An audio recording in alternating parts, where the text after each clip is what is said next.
Well, this winter storm has a lot of people eyeing the Texas power grid, hoping it'll all hold up. Yeah, especially after last year. 6 News reporter Andrew Moore has been constantly keeping track of this for us as well. He's in Temple right now to give us the latest details. Here's Andrew.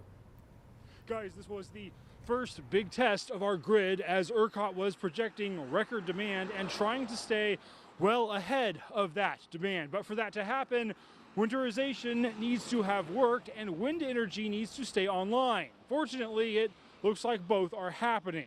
This year, the amount of energy available to the grid is over 80,000 megawatts. When plants went down last year, the grid was struggling to stay around 40,000. That's at the very bottom of this graph. Another huge improvement this year, our wind power hasn't frozen up. Even with the cold temperatures, we are still getting around 18,000 megawatts. Last year, it was reduced to 1,000. Finally, ERCOT is now keeping supply significantly ahead of demand versus last year when they did not. So while today may only be round one, Texas officials have upheld their promise so far.